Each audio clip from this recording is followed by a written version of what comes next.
FRM Part 1, Financial Markets and Products. The first aim statement is Introduction. Under this, we are going to differentiate between the traditional system, which was an open outcry system for trading, and the modern system, which is electronic trading. We'll also describe over the counter market and how it is different from trading on an exchange. We'll also look at the disadvantages and advantages of both the systems. Then we'll differentiate between various kinds of derivatives, options, forwards and future contracts. We'll learn to calculate and identify option and forward payoffs, and based on that the profit or loss for a contract. We'll also describe, contrast and calculate the payoffs from various hedging strategies involving these derivatives, futures or options. Then we look at the speculative strategies and the payoffs for various future, option or forward. And finally, we look at the third event, which is arbitrage, and we look at the payoffs. Then we'll understand how these arbitrage opportunities are ephemeral, that is, they do not last for a long period. As soon as they are created, the traders notice them, so they are taken advantage of, they make some profit out of it, and the arbitrage opportunities go away. And finally, we look at some of the risk which can arise from the use of derivatives. So let us start. First, we understand the difference between the two systems, the traditional open outcry system and electronic system, which is modern system. Basic objective is to match buyer with seller. So the order which buyer wants to place for a particular security at a particular price and quantity to that of the price and quantity of the selling order. So they have to be matched in order to have the execution of the trade. Under open outcry system, which was a traditional system, started with Chicago Board of Trade, it involves a physical place where buyers and sellers are meeting. The traders are actually indicating their price, quantity and security through their hand signals and shouting for confirmation of the trade, and that is how the prices are determined based on the executions of the trades. While if we look at the modern electronic trading system, there is no need for a physical place. Orders can be sent electronically, and then there is an electronic order matching system where the orders are matched based on the appropriate price and quantity. So there is no need for physical exchange, and the orders are matched using computers. In this kind of trading, the buyers and sellers can describe the type of the order, whether it is a limit order or it is a market order. They can also tell the quantity and price, and similarly the best price and best price on the offer side is to be matched. So this is offer side, this is bid side. So we have quantity price, and once these two meet, there will be a trade execution. So this is based on the electronic matching system. Now let us look at the next slide, the OTC market. In addition to the exchanges which we have, where the contracts are more formalized, we have over the counter markets as well, where there is no formal exchange. Buyers and sellers can design the contracts based on their own needs, and they can negotiate, and then the price can be determined. So this usually happens for large size trades. Since for large size, if they happen in an exchange, the market impact cost might be very high. Large order can move the market in that direction.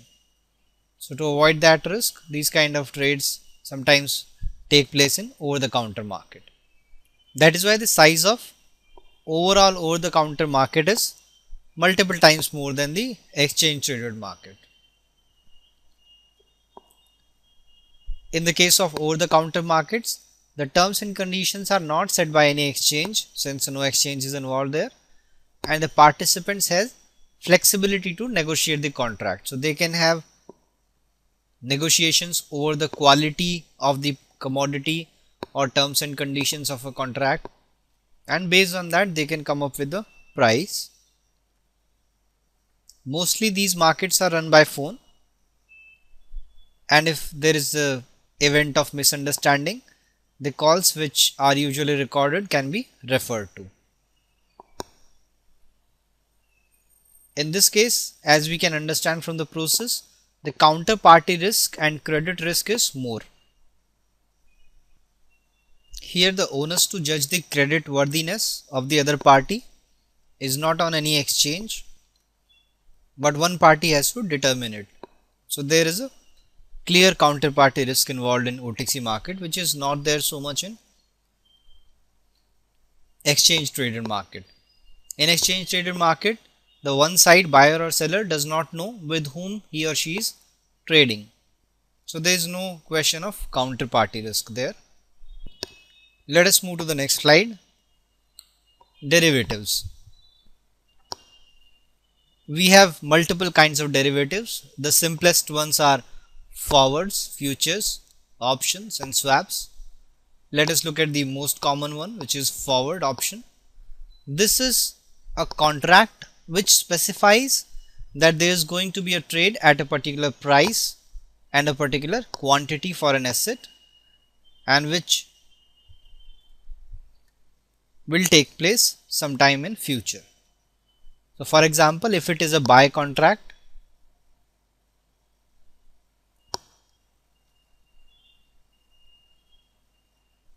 we also call it long contract.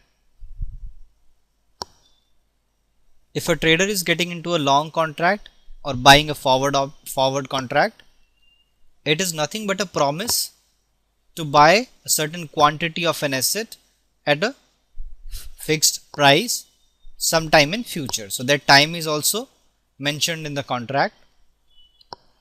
The main advantage is the uncertainty over the future prices removed in the case of derivative, forward in this case.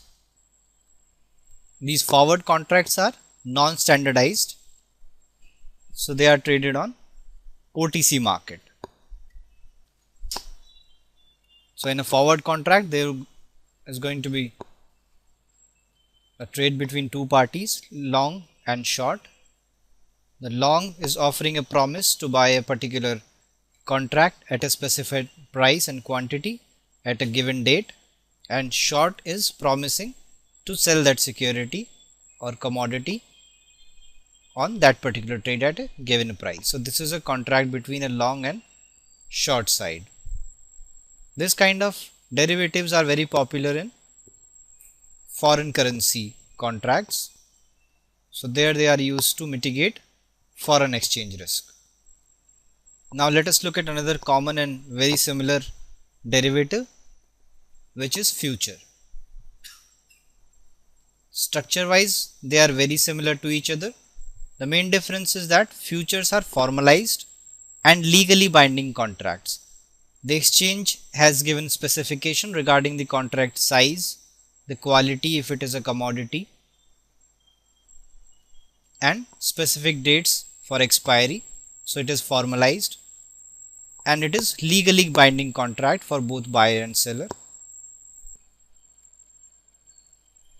As we have seen that these contracts are formalized by the exchange, so there is no counterparty risk. Since when the order is matched, the other side is not visible to one side, so there is no counterparty risk. That is why they are traded on exchange. So they are highly standardized regarding the quality, quantity, delivery time and location of delivery for each specific commodity.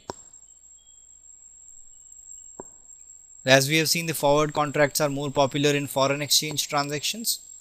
The future contracts are commonly used for equity and commodity. They are more formalized. Now let us look at another kind of derivatives, options. Option provides us right to buy or sell a particular security or commodity at a future date at a predetermined price, but not the obligation.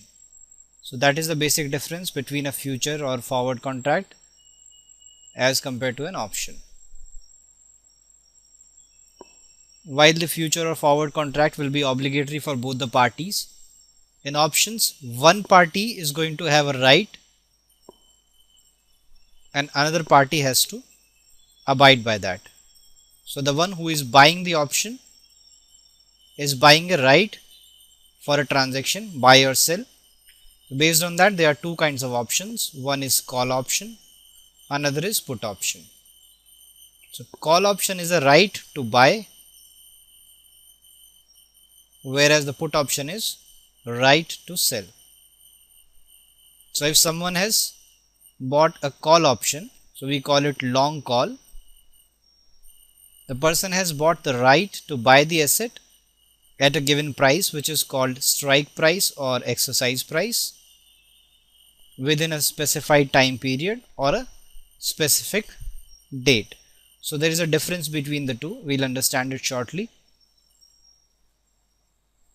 Broadly, the long call is right to buy the asset at a particular strike price or exercise price.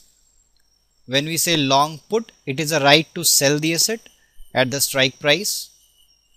Similarly, if we say short or selling an option, short call option, it is an obligation to sell. So if one party is selling call option to another party, selling party has the obligation to sell the contract at the specified price, which is strike price or exercise price. Similarly, the short put is the obligation to buy. Since put is a right to sell, that is why short put is obligation to buy. One party is selling, other party is buying. Since in every contract there are two parties, one party is long call, another party is short call. So long call has right to buy and short call has obligation to sell.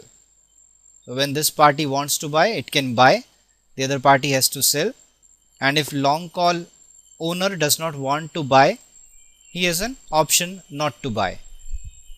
Similarly, the one who is owning a put option, long put party, has an option to sell at a particular price, so he has right to sell, and short size had to be selling, buying. So they have to fulfill their obligation to buy if it is demanded by long party. If this party does not want to sell, it has an option to do so. That is why it is called an option. Now let us understand the difference between within a time period or on a specific time. So there are two kinds of options. One is American option, another is European option. So in the case of American option, it can be executed at any time before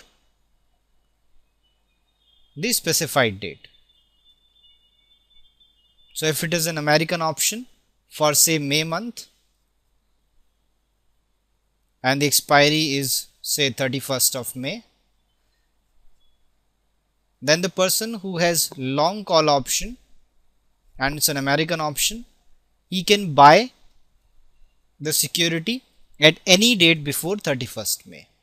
While if it is an it is a European option, in that case it has to be on a specific date.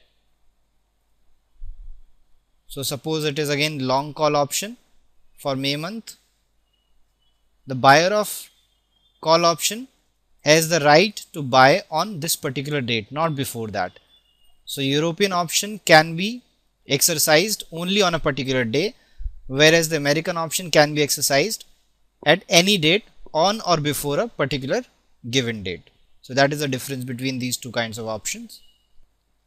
Now let us move to the payoffs for these different kind of derivatives. Let us start with the forward contract. As we have seen, there are going to be two parties in any forward contract. One is long, another is short. So let us see what will be the payoff for a long position. It is going to be the difference of spot price at the time of maturity and the future price. So it is going to be S minus K.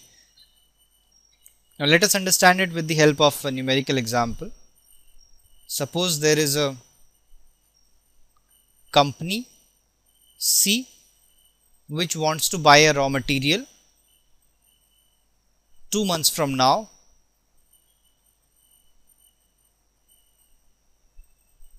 but it wants to fix up a price. So it gets into a long forward contract for that material. Suppose the price which is fixed, which is future price, is say $1,000.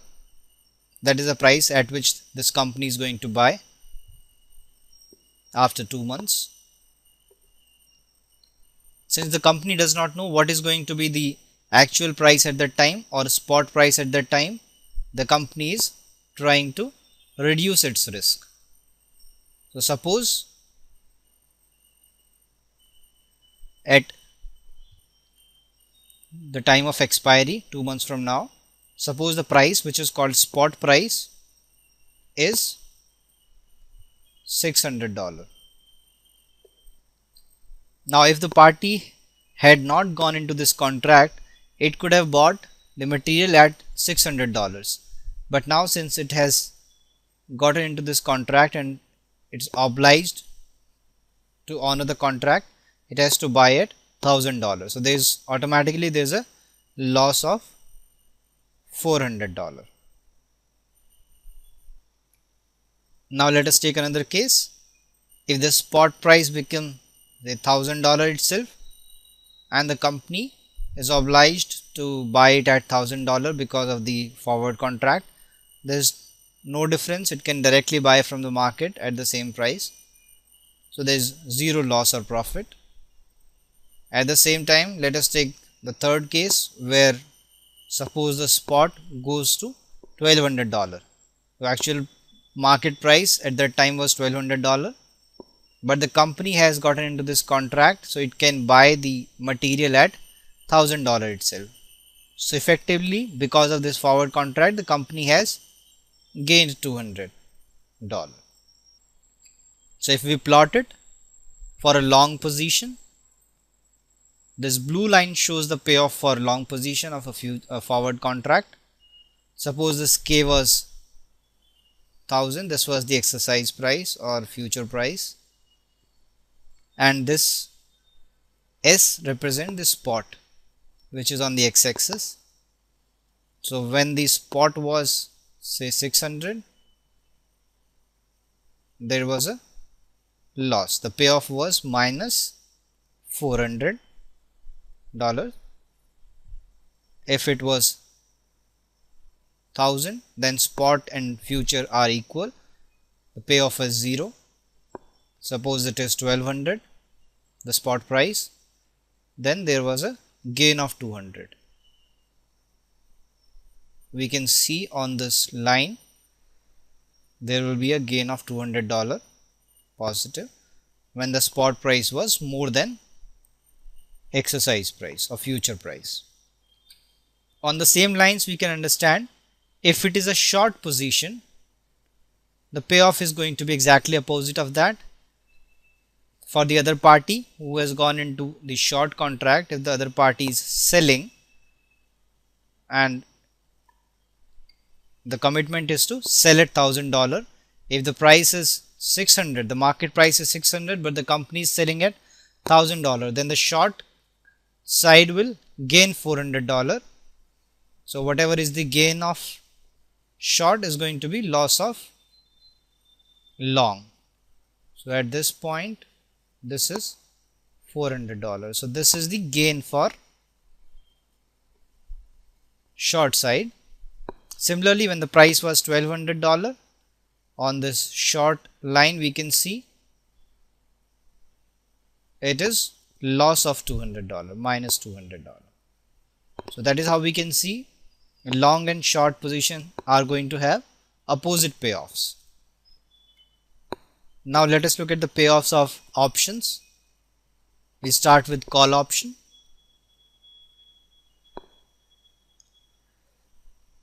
For a long call option, the payoff is going to be the maximum of 0 and s minus k. Let us understand it with the help of a numerical example. Suppose there was a company again which wants to buy a raw material 2 months from now, 2 months later at $1,000. So that becomes the exercise price or strike price. Okay. Now this long call side has the right to buy. If the company wants, it can buy at $1,000, but it does not have an obligation. So in return of this extra privilege, the company has to pay a premium. So that is called the premium or price of the option. The company is buying this option, this privilege. Suppose that is worth $10. So company has paid $10 upfront in order to get this option. Now 2 months from now, suppose spot price become $800. Now the company is getting this particular commodity at just $800 in the market. So it does not have an obligation to buy at $1,000. It just has an option to buy, which it will not exercise since there will be a loss. So the company will go for buying at $800 itself. So no exercising of the option at this price. This $10 has already gone because it has been paid upfront while the company was getting into the contract. Let us take another case where the spot price was $1,000. At this price, it is immaterial even if it exercise or if it does not exercise, since the market price is same as the strike price or exercise price. So it is immaterial. Let us take third case where the price is $1,200. In this case, the company will exercise this option since the company has a right to buy at $1,000. Market price is $1,200. So the company will buy at cheaper, $1,000. So it will exercise the option, and because of that, here the payoff is going to be $200. 1200 minus 1000. So this is $200 gain the company has because of this option, while in the first case the payoff is 0 because the company is not losing anything. Even if the market price is lower, it is not obliged to buy at a higher price, so the payoff is 0. At this price also it is 0. The payoff can only be positive for the buyer of an option, since the option buyer is making sure that there is no downside, there is only upside. So if the price is $800 as we have seen here, if it is 800, the payoff is 0. If it is 1000, which is equal to strike price, again it is 0. But if it goes up further, for example here the spot price is say 1200, there will be a gain. So this gain will be of $200. Now in the case of forward contract, we have seen that payoff is same as profit or loss, but in the case of option the payoff is different from P&L because of the premium. In this case, the company has already paid $10, which was the price of the call option in the starting, which will not be returned. So we have to take that also into account. So when we are calculating P&L, we need to subtract $10, which was the price of the call. So in the first case, where the spot price was $800, the company is not exercising the call option and the payoff is 0. So there will be a loss of $10, which was the premium because it has already been paid. When spot price was $1,000, again the loss is same, $10, and when the spot price is 1200, we have payoff as $200. So 200 minus 10. So our profit will be $190. So we can say the downside is limited to the price of the option, where upside is unlimited. So if we see the long position P&L, which is represented by this blue line, so this is the price of the option. So this is the premium, negative. So this is the loss. In this case, the loss is minus 10. $10 loss will be there up to this point, and after that the loss will start coming down. So this is the point K plus C. K is the strike price, which is 1000, and 10 is the option premium. So K plus C is 1010. So when the price is, let us take that case also, when the price is 1010, again the company is going to exercise the option. So they will buy at 1000. When they buy at 1000, they will get $10.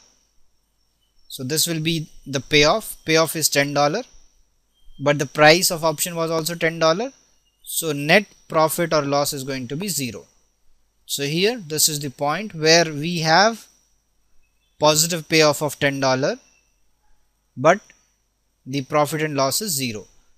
When the price goes above K plus C, above 1010, we are going to have a profit.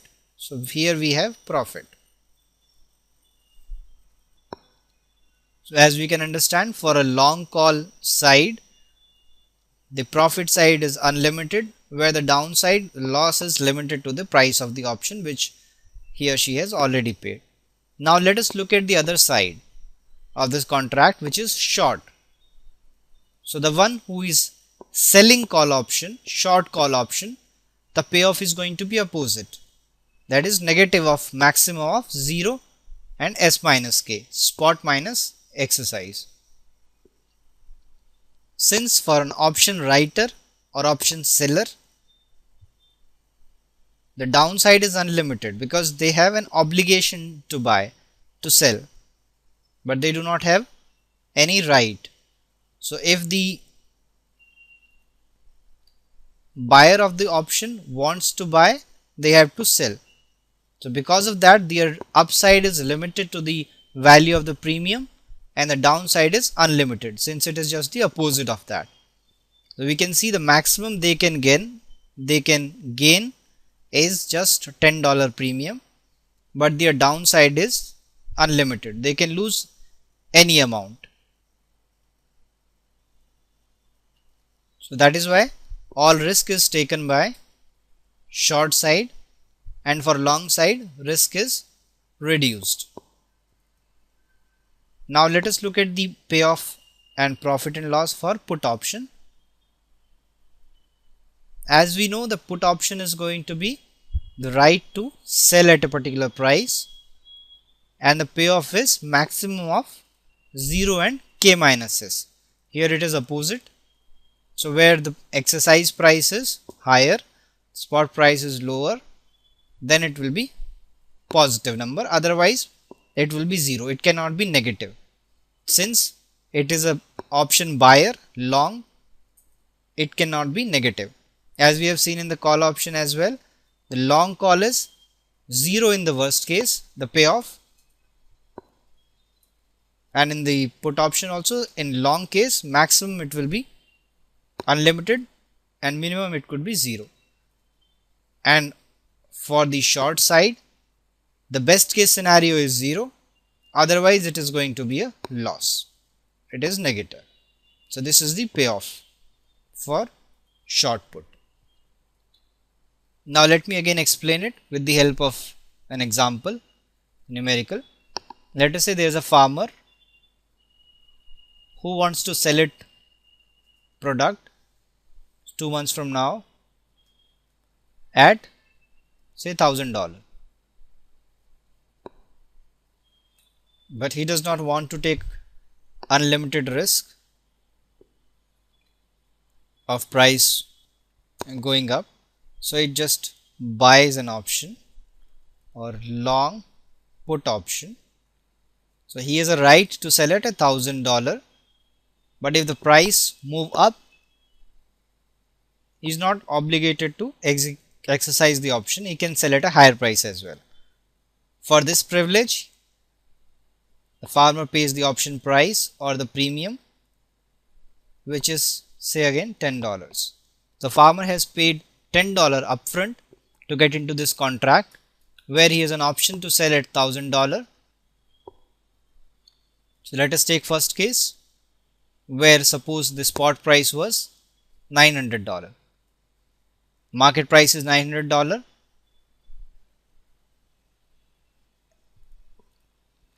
The farmer will not sell at $900, he will exercise the option. So there will be a positive payoff of $100.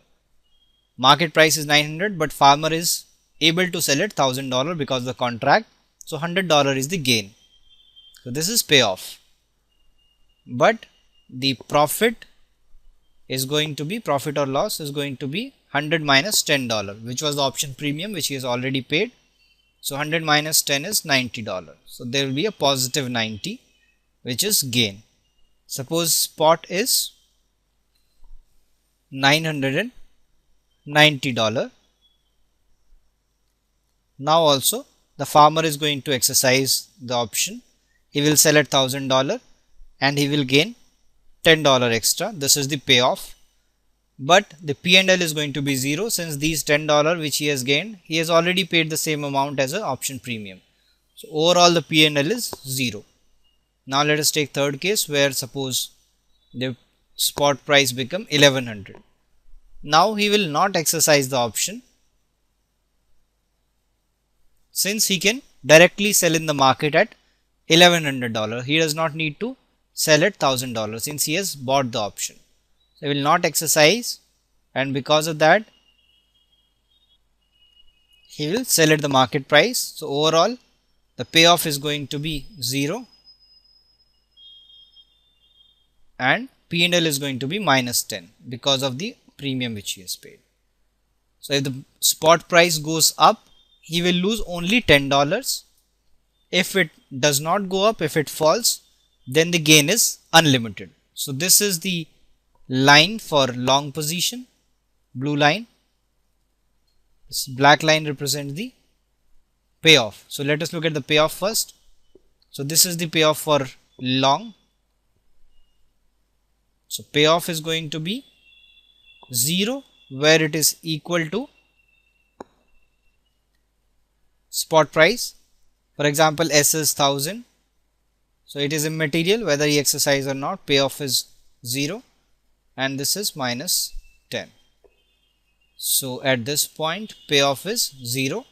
If price falls below it, that is we are moving leftwards, then if we are long put, we will gain. On the long side we are gaining.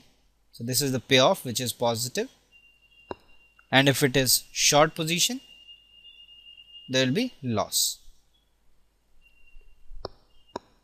So in the worst case, the payoff is going to be 0. It is not going to be negative at all, since it is long. And for the short, the best case will be 0. It is not going to be positive. So let us look at the P&L now. For the long position, this is long. If the price is equal to K minus P, which is 990 here, the profit is going to be 0. If it is less than 990, suppose it is 900, say here at this price there is going to be a gain. And if it is more, suppose price is here 1100, there is going to be loss, which is equal to the premium. This is minus 10. So that is the maximum loss which can happen to a long put. But if it is a short put, the loss will be unlimited. As we have seen in the case of call option, for short the loss is unlimited, gain is limited to the premium, and for long the gain is unlimited and the loss is limited to the price of the premium, which the option buyer has already paid. Now let us move to the next slide. We will take one more example to understand the difference between the payoffs of forward contract and various option contracts. Let us say the future value or forward value is 120. The exercise price for the two call option and put option is say 120. The call option price premium is $10, and similarly for put also the premium is $10. Now at the expiries we will take two cases. First case where the spot is 110. So let us start doing option A first. Spot price is 110. We are talking about the forward first.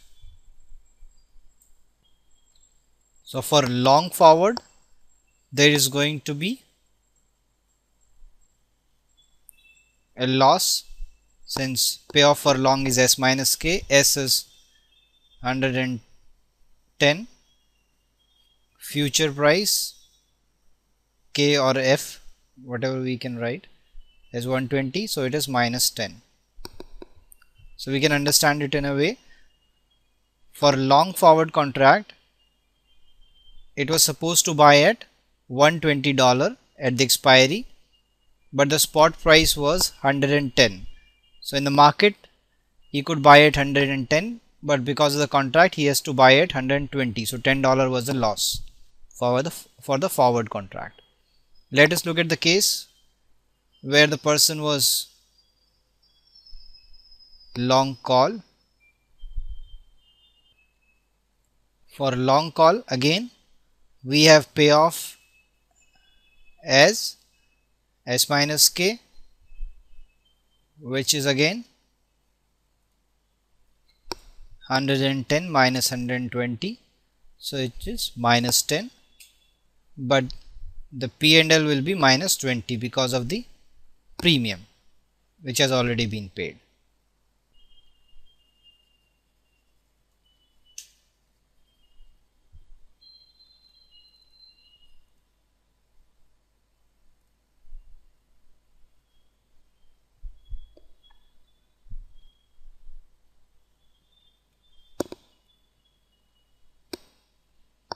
Now let us take for the short side of the forward contract first. For the short side it is going to be opposite, K minus S, or 120 minus 110, which is plus 10. For the short it is going to be plus 10. Since the market price was 110 and the short was able to sell at 120 because of the contract, so there will be $10 profit. Now let us take option, the call option first. We look at the long call where the person has right to buy. Now the gain or loss will be calculated as this.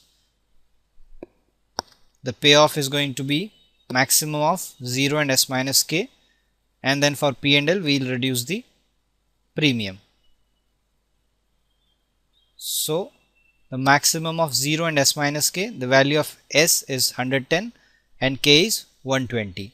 So maximum of 0 and minus 10 is 0 and the premium is 10, so it is going to be minus $10. So we can understand it in this way. In the case of long call, the buyer has an option to buy at $120, but the market price itself was 110. So it is better to buy from the market rather than through the contract. So the option will not be exercised. Since the option is not exercised, the payoff is 0, or we can say 0 and S minus K, maximum is 0, and then premium has to be subtracted to find out the profit and loss. So $10 loss will be there for the option. So we can understand, even if the spot goes to say 150, even then the loss will be limited to $10 itself, since the option will not be exercised. So that is the advantage of call as compared to forward option. Now if it is a short call, the payoff will be opposite. Since the option is not being exercised, payoff is 0. This will be 0 plus premium. 0 plus 10, that is $10. Or we can simply say it will be opposite. So $10 loss for long call will be $10 gain for short call. Now let us look at the put option. For put option, if we have long put, the payoff is going to be maximum of 0 and k minus s. So the value of k is 120, value of s is 110, so it is positive 10. So 0 and 10, maximum is 10. So this is the value of payoff, and then we have to subtract the premium, $10 premium which has been paid for the put option. So net gain is 0. Similarly, for short put also it is going to be same 0. Or in another words, we can say that long put option has the right to sell at 120 where the market price was 110. So the payoff was gain of $10, but since the option holder has already paid those $10 at premium, the net gain is 0. Although the payoff is positive, but net gain is 0. Now let us look at the second case where the spot price is say 130. So if we look at long forward option, long forward contract, it is S minus K, which is 130 minus 120. There is a gain of $10. Since the contract was to buy at 120, which was a future price, where the spot was 130. So we can buy at a lower price. There is a gain of $10 positive. For the short, there will be a loss of $10. Now similarly, if we look at the call, for long call, it is going to be again max of 0 and S minus K. We know S minus K is 10. So there will be a gain of $10, but we have to subtract the premium. So net gain is 0. Similarly, for short call also net gain is going to be 0. Now let us look at the put option. For long put, we are going to have max of 0 and k minus s. We know k minus s is negative, so it is 0 minus premium, which was $10. So there will be a loss of $10. For short put, there is going to be a gain of $10, which is due to the premium. Since the put option is not being exercised here, the option says you can buy at 120, you can sell at 120 where the market price is 130. So it is better to sell at the market price. So option will not be exercised here. That is why the loss is only of the premium, and for the short side, the gain will be because of the premium. So this was the case for all the payoffs and profit and loss for forward, call and put option. Now let us move to the next concept. We have understood the dynamics of basic derivative contracts. Now let us understand where they are used, what are the major activities which are involved. There are three kinds of activities: hedging, arbitraging and speculation. So let us talk about hedging first. The objective of hedging is to reduce the risk. Here there was already risk which was associated with the business, for example, but they want to reduce it. For example, a company wants to buy certain raw material at $100. The company wants to be sure that if the price goes up, it does not have to buy at a higher price. So it can get into a future contract where the company buys at $100, or it can buy a call option at certain price where the exercise price is $100. So the company has a right to buy at $100. The company is reducing its risk. So long forward contract in this case, or long call option, is reducing the risk. So for reduction of the risk, the downside has to be minimized. Now arbitraging is an activity where if there is a mispricing, for example, the same asset is priced differently at two different places. So we need to buy at a lower price and sell at a higher price. So at one place we can buy at lower price and the other place we can buy it, sell at higher price. The difference is taken as the profit of arbitrage. So in an efficient market, this kind of opportunities will not arise, but due to small inefficiency somewhere, if such kind of opportunity arise, the traders will immediately take advantage of it and this opportunity will cease to last. So this activity is arbitraging, which is risk free. There could be another kind of arbitrage which is risky, but usually arbitrage is risk free. For example, here if same asset is being sold at two different places at two different prices, it is risk free arbitrage. The third activity is speculation, where a trader has an opinion about an asset's price. So if they believe that it will go up, they can buy the asset in the cash market, or they can buy or long forward contract, they can buy future, long future, so that they get leverage. They don't have to pay all the amount up front, they have to pay only the margin, or they can buy a call option where they have to pay only the premium of the option. Similarly, if they have negative opinion about the asset that price is going to fall, they can short sell the asset, or they can short forward contract or future contract, or they can short call option, but that will be riskier since downside is unlimited.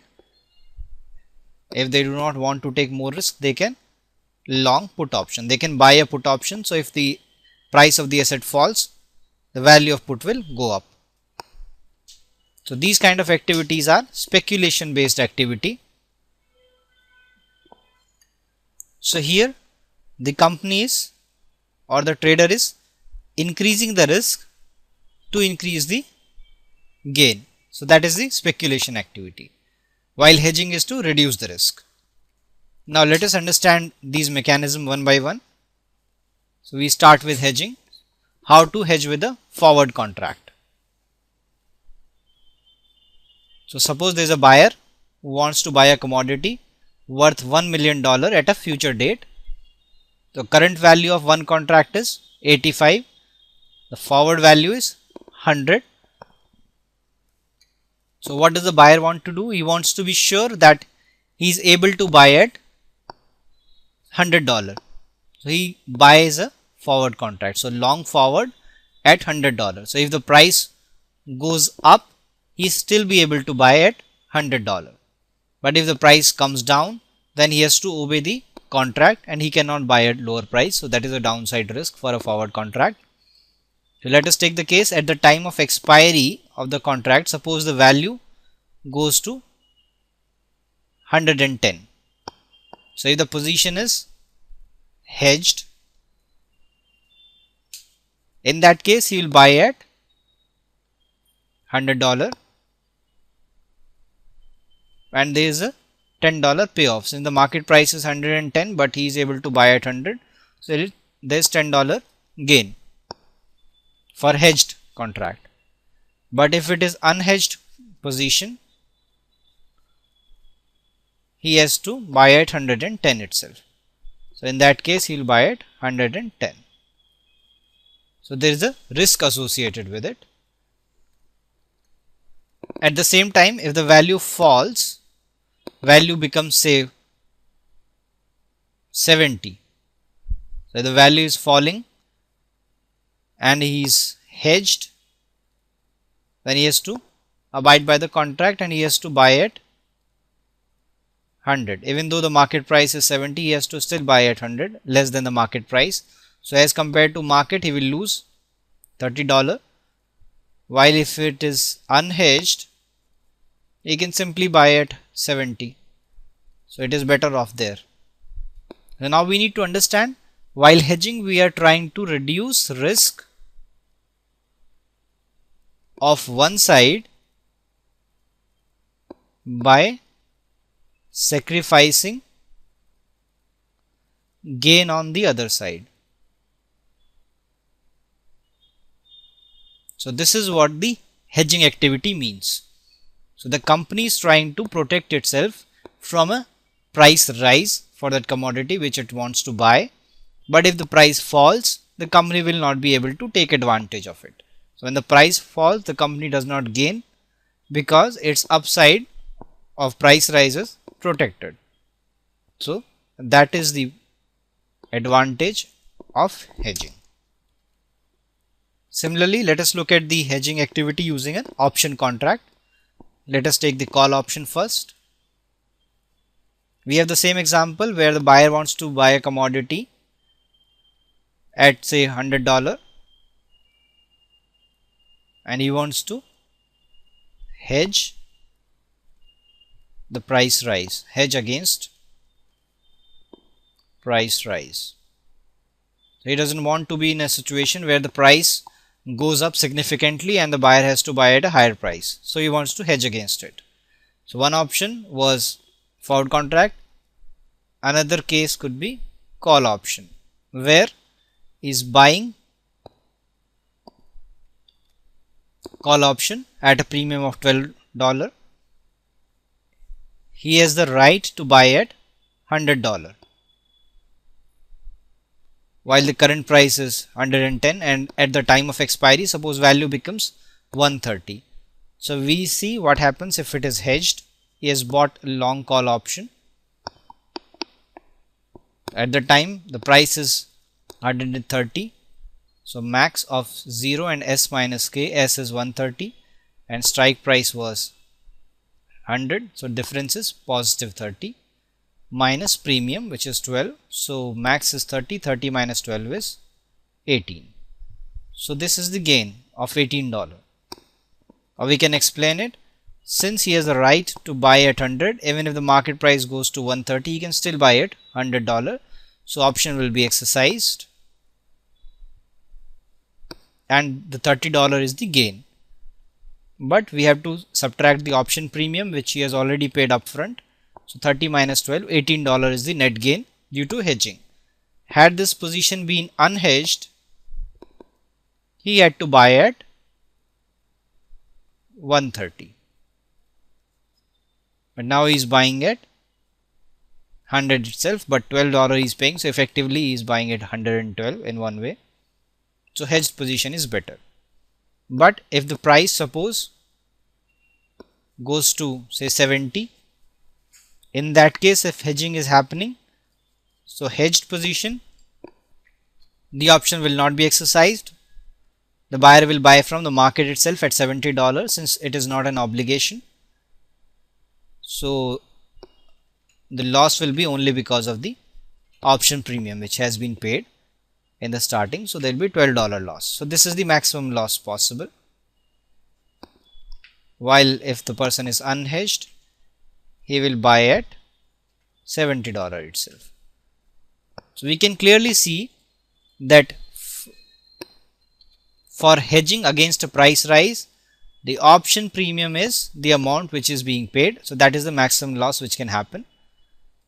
But our downside is protected. We are protected against price rise. Similarly, if we want to protect against a price fall, we can buy a put option. So this is hedging using put option. A seller wants to sell a commodity worth $1 million at a future date. The current value of one contract is $90. The put option premium for a future date, the strike price is $100. So if the seller is paying $15 to buy a put option, he can have a right to sell at $100. So at the time of expiry, suppose value falls to 80. Let us see what happens in a hedged position.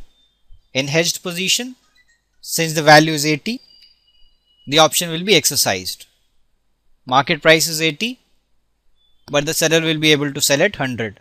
So that will be $20 gain, or we can say, if you use the formula, the maximum of 0 and k minus s, where k is 100 and s is 80, so it is 20. Max of 0 and 20 is 20 minus the premium, which was 15. So there will be a $5 gain. Had it been unhedged, so it has to sell at 80 itself. Instead of selling at 100, he will sell at 80 itself. While let us look at the another case. If the value becomes say 130, and if it is hedged, the option will not be exercised. He will still sell at 130, which is the market value, and not oblige the contract. So there will be no gain, but there will be a loss due to the premium, which is 15, so minus $15. So the maximum loss is just $15, which is the option premium. Had it been unhedged, the seller can sell at 130. The seller is losing the upside because he wants to protect the downside, and for that he is just paying the premium. So that is how we hedge using the options.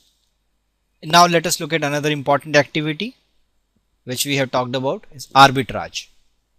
There could be multiple kinds of arbitrage. The most simpler one is multi-exchange arbitrage. Suppose there is one asset which is being traded in two different exchanges, and there is price difference between these two. So if P1 is suppose greater than P2, then we will sell in the first exchange and buy in the second exchange. So because of that, there will be a profit, and the arbitrage opportunity will be taken advantage of, and it will not be there in the market anymore. The second kind of arbitrage could be cash future arbitrage. So let me explain it. Suppose there is a commodity which is being traded at $100 today, and there is a future contract 1 year from now which is being traded at $110. Suppose the interest rate at which anyone can borrow is given to be say 5%. Now there is a cash future arbitrage. How? If there is someone who borrow $100 today and buy in cash. So in cash this commodity can be bought at $100. So he has to pay $100 today. So $100 he has to pay today. At the end of 1 year he has to pay the interest, which is $5 on 100, and he can sell at $110. He has to get into a future contract now. He can sell at $110 1 year from now because he is short forward. So the person is short forward and buying in cash by borrowing. So there will be a net gain of $5. So this is risk free. This is risk free arbitrage, since the future is overpriced. The fair value of the future should have been $105, since that is the interest cost. If someone borrows at 100, 5 is the interest cost, total it is 105. If the future price is 105, there will be no gain. So there is no cash future arbitrage. So such kind of opportunities also do not last. If the market is inefficient, they might last for some time, and then the traders will take advantage of them. So this is cash future arbitrage. Similarly, there could be one kind of arbitrage which is index arbitrage. We know that the index is a combination of various different assets, and it is some kind of weighted average. So we may have index future which is traded, and we can have the constituent stocks or their futures. So there has to be a relationship between them, a mathematical relationship. If the prices are different from that relationship, then we can buy whichever is lower and sell whichever is higher. So that is again a risk free arbitrage. index arbitrage. Similarly, we can have multiple kinds of opportunities in arbitrage. The idea is to have zero risk and taking advantage of mispricing. So this is the concept of arbitrage. So here we are not taking any risk. In hedging we were reducing risk. In arbitrage we were not taking any risk. And in the third activity, which is speculation, we are increasing our risk to increase the return. So let us look at that. The speculation. We can do speculation using options because the downside is protected if it is a long option. We can also do short option where we want to just take the profit in the form of option premium. So it is basically increasing the risk. We are taking a position because we have an opinion about the market. Accordingly, we take more leverage, more risk, and expect to gain profit. For example, if the trader believes that the price of a stock will rise from current price of 1000 to 1200, but he does not have the whole amount to buy, so he can take leverage. He can get into a future contract where he can just pay the margin and get into a long contract since he believes that it can go up. So that is a leverage advantage. But he also wants to be exposed to very small downside. So if the price falls, he does not want to lose much. So for that we have long call option, where in the worst case the loss is limited to the premium. So we will not going to lose more than the premium. So suppose the call option is priced at $25. So he will buy the call option. If suppose spot price become 1100, so he has an option to buy at $1,000. That was the exercise price, and he will sell in the market at 1100. So he will sell at 1100, buy at 1000 because of the contract. So there will be a payoff of $100, but he has paid the premium of 25 in the starting itself. So we have to subtract that as well. Still there will be a $25 gain. If the spot price suppose falls to $700, now he will not exercise the call option. Since the price has already fallen, he has the option to buy at 1000, but the market price itself is 700. So he will not exercise the option. He will not buy at 1000, but his loss will be due to just the premium. So that is the worst case scenario. He can lose only $25, but he can gain unlimited amount. So that is how we can do speculation using options. So we have reached the end of the topic. Let us take a few questions here. An agreement traded over an exchange with a right but not the obligation to buy, sell a commodity or a financial instrument at a designated future date is known as, we know the right to buy or sell is an option where the obligation is not there. So it has to be an option contract. It is not a swap, it is not a forward contract because there is a right but not the obligation. So it has to be an option contract. So D is the right answer. Now let us look at next question, which says which of the following statement is most likely correct regarding the use of derivatives. Let us look at the options. Option A says the risk limits set for the derivatives should be adhered to and these limits should be monitored. Yes, this is correct statement. The limits have to be set and they have to be adhered to and they should be monitored, because the option trading could be, or derivatives trading in general could be very risky because of the leverage. Let us look at option B. It says leverage in option does not enhance the risk. This is wrong. It enhances the risk. Option C says the possibility of misuse of derivative is not a very significant risk. That is also wrong. The possibility of misuse of derivative is very high because of the leverage they provide. Then speculation in option is not risky. That is also wrong. It is risky. It increases the risk in order to increase the return. So A is the right option. Now let us look at question number 3. Trading in futures involve exposure to all kinds of risk except risk due to leverage. That will be there since it is future. It is being traded in the exchange, so there will be only margin payment, so there will be a risk due to leverage. That is true. There is not going to be any counterparty risk. That risk can be in only in over the counter derivatives, for example forwards. Market risk is going to be there. Even liquidity risk is going to be there in the case of futures. So B is the right option. So this kind of risk is not involved while we are talking about the trading in futures. Now let us look at question number 4. A long position in a stock cannot be created by, let us look at the options.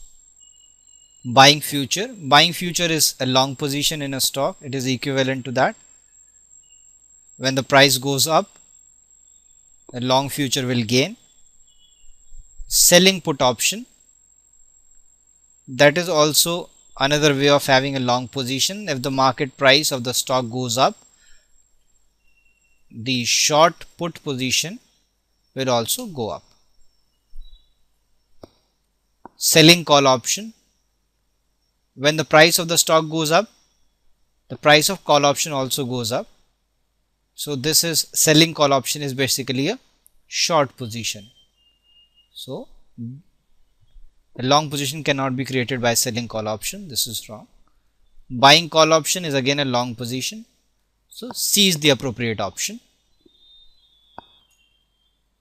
So this was all about the basics of derivatives. Thank you.